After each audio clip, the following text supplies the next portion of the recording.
Bismillahirrahmanirrahim. Assalamualaikum warahmatullahi taala wabarakatuh.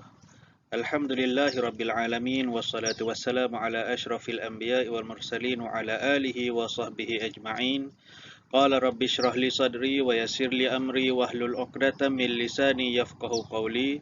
Subhanaka la ilma lana illa ma 'allamtana innaka antas samiul alim wa la haula wa la quwwata illa billahil aliyyil azim.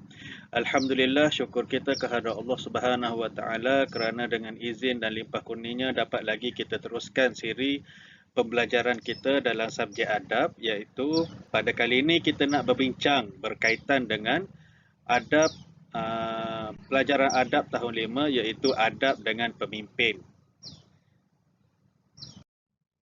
Okey, pengertian pemimpin. Apa maksud pemimpin? Apa pengertian pemimpin? Apa yang ditakrifkan dengan pemimpin? Pemimpin ialah ketua atau orang yang bertanggungjawab memimpin sesebuah masyarakat, negeri, negara dan sebagainya. Okey, pemimpin ni adalah ketua ataupun orang yang bertanggungjawab yang memimpin ataupun yang mengetuai satu kelompok masyarakat ke negeri, ke negara ke, ataupun dalam kelas ke, dalam keluarga ke, itu adalah contoh-contoh kita panggil pemimpin. Okey, seterusnya pemimpin dan kategori. Kita tengok pemimpin dan kategori. Okey, bagi negara, pemimpinnya ataupun ketuanya adalah Perdana Menteri. Bagi negeri, Menteri Besar. Kemudian bagi kampung, ketua kampung yang memimpin. Okey, seterusnya bagi sekolah, guru besar ataupun pengetua. Seterusnya bagi keluarga, ketua keluarga adalah bapa, ataupun kalau sudah ketiadaan bapa, anak lelaki sulung. Okey, kelas, pemimpinnya adalah ketua kelas. Kalau dalam sekolah, mungkin ketua bagi semua murid dalam sekolah tu panggil ketua murid. Itu yang memimpin. Okey, itu dari sudut pemimpin dan kategorinya. Okey, seterusnya dalil mentaati pemimpin.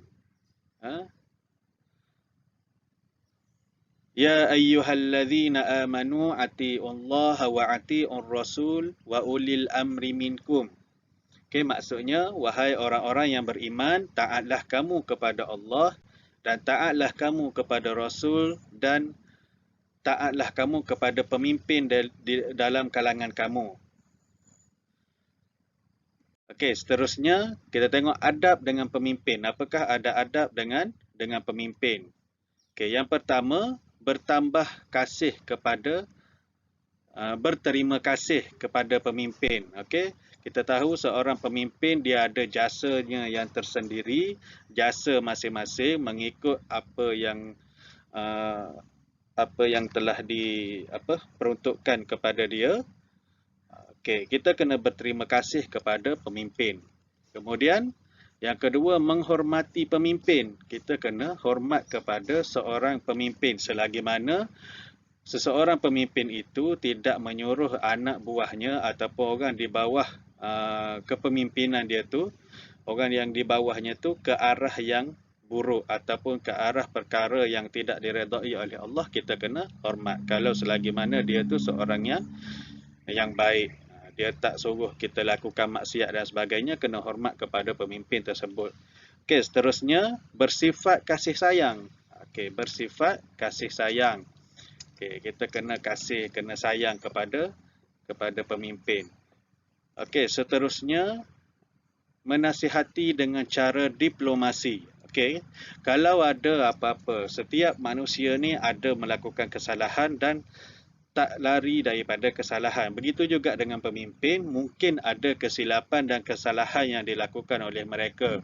So, kalau nak tegur mereka, gunalah medium ataupun gunalah dengan orang kata cara yang paling berhikmah dalam menasihati pemimpin. Okey, seterusnya menjaga suara. Okey, apabila nak bercakap ataupun nak menegur mereka, jaga suara ataupun jaga macam sekarang ni, kalau tegur melalui tulisan pun ada dekat komen-komen, dekat Facebook ke apa ke, jaga kita punya suara, jaga lisan dan jaga penulisan kita. Okey, kemudian berdoa untuk kebaikan. Okey, berdoa untuk kebaikan pemimpin itu sendiri, seterusnya apa organisasi yang dipimpin. Okey, next. Kita tengok kepada cara menghargai pemimpin. Okey, bagaimana cara kita untuk menghargai seorang pemimpin? Okey, yang pertama, okey, semangat cintakan negara. Kita semangat cintakan negara ni seolah-olah kita tu menghargai pemimpin, sebab kalau pemimpin sesebuah negara dia nak majukan negara, so kita pun cintakan negara kita. Okey, yang kedua, menyokong dan membantu mereka. Kita kena sokong dan bantu apa yang diperlukan oleh pemimpin. Okey, contohnya, untuk memajukan sesebuah negara, kita kena saling bekerjasama lah. Pemimpin ada tugas dia, kita sebagai rakyat ada tugas dia. Kalau sama juga macam dalam kelas pun, kita kena sokong dan bantu ketua kelas kita. Kalau ketua kelas dah jalankan tugas dia dengan baik, tapi kita pula tak sokong apa yang dia buat ataupun tak patuh apa yang dia suruh, macam mana kelas kita tu nak harmoni? Nanti bergaduh pula dengan ketua kelas. Okey, kemudian kesetiaan yang ikhlas kepada pemimpin. Okey, kesetiaan yang ikhlas kepada pemimpin. Kita setia dengan pemimpin itu secara ikhlas dan bukan dengan kroni ke ataupun baik dengan seorang pemimpin nak dapatkan sesuatu ke, ataupun kita buat, contohnya kalau dalam kelas awak buat baik dengan ketua kelas tu supaya awak boleh bising dan dia tak akan marah, contohnya. Okey, kena betul-betul ikhlas, bukan ada sebab-sebab yang tertentu. Okey, kemudian menghargai kemudahan dan pemberian. Okey, kalau ada pemimpin kita bagi apa-apa pemberian, kita kena hargai. Tak kisahlah bantuan daripada sudut apa sekalipun, dia memudahkan cara ke. Kalau dengan ketua kampung mungkin kita nak pergi cop borang ke apa ke, kita cakaplah terima kasih, hargai pemberian dan kemudahan ataupun perkhidmatan mereka. Okey, seterusnya menjaga harta benda awam. Okey, ini juga adalah cara untuk menghargai pemimpin. Okey, seorang pemimpin dia, contohnya seorang pemimpin tu dia berjuang nak sediakan harta benda awam dekat kawasan kita. Adanya tandas awam, ada tempat permainan. So, kita kena jagalah harta tersebut. Okey, jangan jadi vandalism, merosakkan harta benda awam. Okey, seterusnya taat kepada pemimpin selagi tidak ingkar perintah Allah. Kita kena taat kepada pemimpin selagi dia punya dalam perkara-perkara yang bukan perkara ingkar kepada perintah Allah Subhanahu Wa Taala. Okey, seterusnya apa pula? Okey, hikmah beradab dengan pemimpin. Apakah hikmah beradab dengan pemimpin? Okey, yang pertama, dikasihi oleh Allah dan Rasul, mudah mendapat bantuan, masyarakat aman dan tenteram, memudahkan segala pengurusan, mendapatkan hasil kerja yang baik, dan mengukuhkan hubungan silaturahim. Okey, ini adalah hikmah-hikmah beradab dengan pemimpin. Okey, seterusnya, akibat tidak beradab dengan pemimpin. Apakah akibat tidak beradab dengan pemimpin? Okey, yang pertama, negara tidak akan membangun. Okey, negara kita mundur sebab ada pemimpin pun rakyatnya tak taat kepada pemimpin. Okey, yang kedua, keadaan negara kucak-kacir. Yang ketiga, dibenci rakan dan masyarakat.